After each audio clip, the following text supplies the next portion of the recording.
Hablaremos entonces de los flagelantes, una secta bastante extravagante que apareció a finales de la Edad Media. Apareció en la ciudad de Perugia, allá por el año 1260. Al principio eran unos fanáticos que proclamaban la inminencia de la ira de Dios contra la corrupción y como rito religioso se autoinfligían azotes. Se daban, como su nombre indica, con un látigo.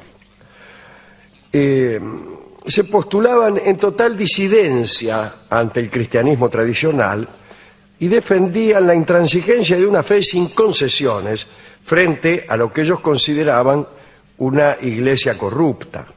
Entonces, la práctica sistemática de la flagelación era percibida con un doble sentido. Por un lado, iba encaminada a redimir los pecados del mortal mediante la penitencia, pero también le ofrecía al flagelante la posibilidad de revivir la pasión de Cristo, sus sufrimientos, y de convertirse en Él. Por otra parte, los flagelantes aterrorizaban al entorno. Allí por donde pasaban, llevaban arrastrando un cortejo sangriento de dolores, de horrores, de penitencias espectaculares. Hablaban siempre de una misteriosa carta celeste que, según ellos, había descendido al altar de la iglesia del Santo Sepulcro en Jerusalén, en la cual Dios expresaba su ira contra el hombre. Dice: buenas tardes, está escribiendo acá Dios, y estoy iracundo contra el hombre. También en esa misma carta, Dios expresaba su voluntad de que aumentaran las penitencias. Parece que en Perugia el número de miembros de los flagelantes ascendía a 10.000. En un principio eran reconocidos por su piedad, eran bastante piadosos, pero conforme pasaba el tiempo, iban agregando cada vez más características crueles. Por ahí se les daba por atacar a los judíos en los pueblos de Alemania o en los Países Bajos. Digo porque no solamente estaban en Perugia, se fueron extendiendo. E incluso la iglesia estaba siempre atenta porque cuando se enojaban les daba un ataque de ira, bueno, es lo mismo, y salían a moler a palos a cualquiera. Ya en el colmo del enojo ya no hacían distinción de ninguna índole y se la daban al primero que pasaba. Con esto pensaban que redimían doblemente, que se redimía el que daba y el que recibía, como he escuchado yo en algunos otros foros. Allá por el año 1348 llegó la peste bubónica, como saben ustedes, y murió 1/3 de la población de Europa. Ante semejante caos, los flagelantes vieron fortalecida su fe.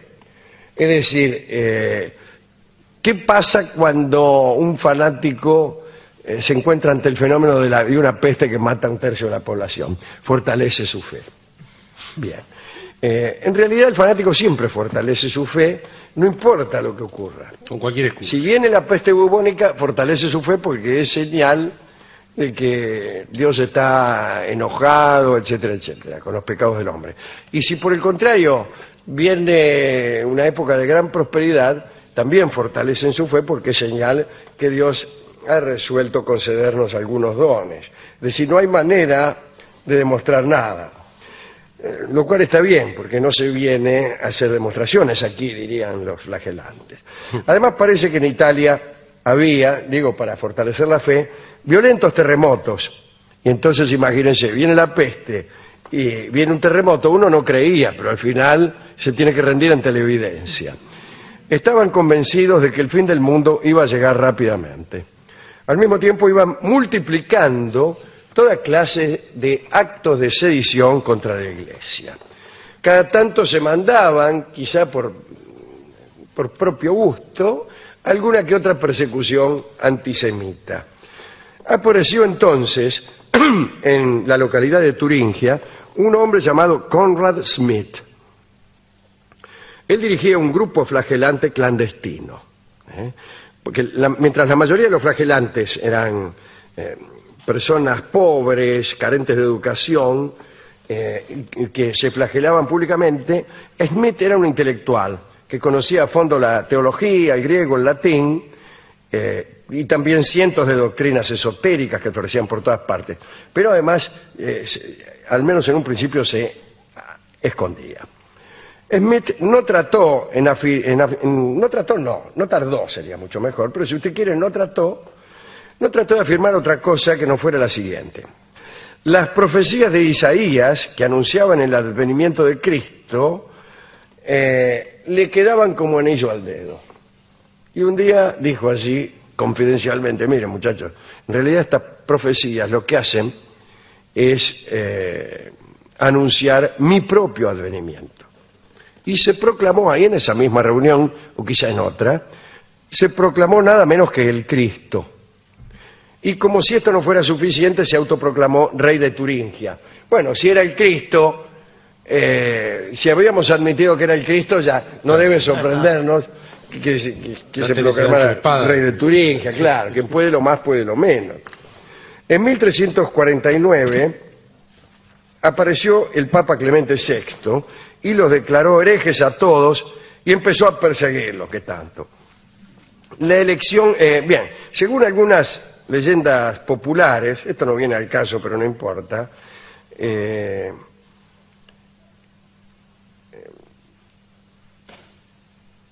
Federico II, el emperador del Sacro Imperio Romano, no había muerto, sino que estaba vivo o petrificado en un lugar. Todavía hay gente que está esperando que resucite o que vuelva a la vida o que se empiece a mover nuevamente el emperador Federico II, hecho que se producirá además o que coincidirá con el triunfo mundial de la cristiandad, que con Federico II Barbarroja, así le decían, al frente iba a conquistar el mundo. Y era frecuente no solamente esta idea de juntar al poder secular con el poder clerical, sino también santificar al soberano, que era otra manera de unir el poder político con el poder religioso. Bueno, cuando te nombraban emperador, te nombraban rey, te ungían, había todo como un ritual, y participaba la Iglesia activamente, ¿no?, de cada coronación. Y así, proclamándose rey de Turingia, nuestro amigo Conrad Smith también favorecía su propia deificación, es decir, su conversión en un dios. Si uno quería, atención porque estoy recibiendo mensajes, si uno quería adherirse a la secta de Conrad, debía ser conducido hasta un altar donde se ubicaba el propio Conrad Smith, y allí el postulante debía confesar todas sus faltas, y a continuación Smith lo azotaba con una violencia feroz. Vos ibas, confesabas toda tu falta, mirá, hice esto y aquello, y el mismo Smith sacaba un rebenque de cadenero que tenía ahí debajo de la silla y te surtía una viaba que te convertías a cualquier religión, loco. Bueno, las doctrinas de aquellos flagelantes eran curiosas. Debían viajar en grupos organizados, unidos por votos, que los obligaban a abstenerse de todo placer físico. De todo placer físico. Las torturas y flagelaciones se llevaban a cabo por periodos de 33 días, en memoria de los 33 años que vivió Cristo. Luego suspendían las flagelaciones por 10 días, calculo yo que en memoria de los 10 mandamientos, y luego volvían a comenzar. Con el tiempo Conrad se puso cada vez más violento, pero la Inquisición también lo hizo. Y en 1368 vino la represión. Se multiplicaron las ejecuciones y al final lo cacharon a Conrad Smith y lo liquidaron. En el libro Los fanáticos del Apocalipsis aparece la siguiente crónica que paso a leer. Atención. Smith se encerró en su celda, se desnudó la cabeza a los pies, se armó de un látigo cubierto de clavos y se azotó el cuerpo, los brazos y las piernas. Uno de los clavos en forma de gancho le desgarraba las carnes y lo hizo con tanto ardor que el látigo se partió en tres y los clavos se estrellaron contra la pared. No entiendo muy bien esta descripción, déjeme que le diga. ¿Lo hizo? ¿Quién lo hizo? Un clavo. Acá el sujeto de la oración es un clavo. Uno de los clavos en forma de gancho le desgarraba las carnes. Sí. Y lo hizo con tanto ardor, evidentemente, el clavo. No, señor. Están hablando del ardor del clavo. Le desgarró las carnes con tanto ardor. Que el látigo se partió en tres. ¿Cómo se partió en tres el látigo? No se entiende lo que pasó. Y los clavos se estrellaron contra la pared. Todo esto son cosas... Cosa de mandinga. Cosa de mandinga, realmente. Sí. Bueno, finalmente, como hemos dicho, la Inquisición lo quemó. Me refiero al clavo. Y el movimiento de los flagelantes quedó en el olvido durante casi un siglo. Después, en el siglo XV, revivió en algunos estados alemanes y en tiempos más recientes algunas sectas reaparecieron. Si alguno desea información al respecto de los flagelantes, puede pedírsela después del programa al señor Baldo. Es la idea del dolor redentor, que es una de las doctrinas más peligrosas del cristianismo, evidentemente, ¿no? Por un lado, claro, está la figura del Cristo, que toma para sí el dolor, pero como un gesto de amor y como una decisión personal, no de autocastigo, sino de asumir ajenas culpas. Pero, y ahí a creer que cada neato tiene que o flagelarse él mismo o dársela a otro, y creer también que el dolor es la única posibilidad de salvación, hay un trecho grande, y pensar eso ha causado mucha infelicidad en la tierra. Tampoco hay que pensar que esta es una kermés, es verdad. Y a lo mejor lo que sí conviene pensar es que es difícil no ser doliente cuando hay otros que sufren. Es difícil obtener alguna clase de felicidad mientras otros no la tienen. Eso me parece bien. Eso me parece bien. Se llama compadecer, padecer con. Si soy infeliz y soy doliente, pero ¿por qué hay infelices y dolientes? Pero esto no sirve como actitud pasiva, claro, sino que debe convertirse en una actitud activa, que no consista en causarse dolor para acrecentar la compasión, sino a mitigar el dolor ajeno, contaba, andá a saber quién, debería saberlo yo, que conozco esas cosas y no otras importantes, que hacían un santo esto, posiblemente San Jerónimo, pero no estoy seguro. Hacía una descripción del infierno, y entonces decía que un entretenimiento de los bienaventurados consistía en asomarse a los abismos infernales para ver cómo sufrían allí los condenados. Calcule, si así de canallas son los bienaventurados, yo prefiero ir al infierno. ¿Cómo la bienaventuranza va a consistir en asomarse para ver cómo están sufriendo los pecadores? No, viejo, esa no es la bondad, esa es la maldad. Tirarle una soga. Claro. ¿No sería ese el infierno? Vaya a saber, ¿no? Vaya a saber.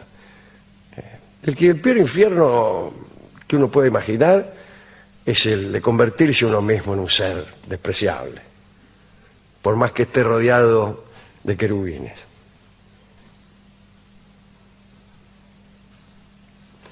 Hemos ido a la discoteca y hemos hablado con el discotecario que, como usted mismo hoy dijo, se estaba mordiendo el dedo, o se estaba produciendo dolor a sí mismo, según decía él, para redimirse, según me parecía a mí, para levantar a una mina que estaba ahí mirando. ¿Le parece? Claro. También es de cogotear por el ventiluz para ver la planta baja. Sí, a ver cómo sufren los demás. Sí, señor. Es así. Y finalmente, después de oír esta historia de los flagelantes, me dio una canción criolla de flagelos, que es El Rebenque Fatal. Ah, muy bien. El Rebenque Fatal es una canción criolla, un poco macarrónica, pero muy linda, que yo voy a dedicar a Antonio Carrizo, a quien le gustaba mucho. Él ni se debe acordar, pero un día me dijo que le gustaba esta canción. Mentira, la habrá escuchado y le habrá parecido bien durante 3 días, después se habrá olvidado. Y se lo mencionó justo en Ahora esos ya 3 se días. olvidó, Sí. dice que pero un día me dijo la mejor canción criolla que existe, que era La que, mejor. sí, sí, que era la que había escuchado ese día y le había gustado. Se llama El Rebenque Fatal. El rebenque El fatal. Rebenque Fatal. Yo no estoy con esta voz como para imitar a Carrizo hoy, ¿eh? Bueno, vamos a escuchar entonces a Edmundo Rivero con sus clásicos guitarristas en esta canción, El Rebenque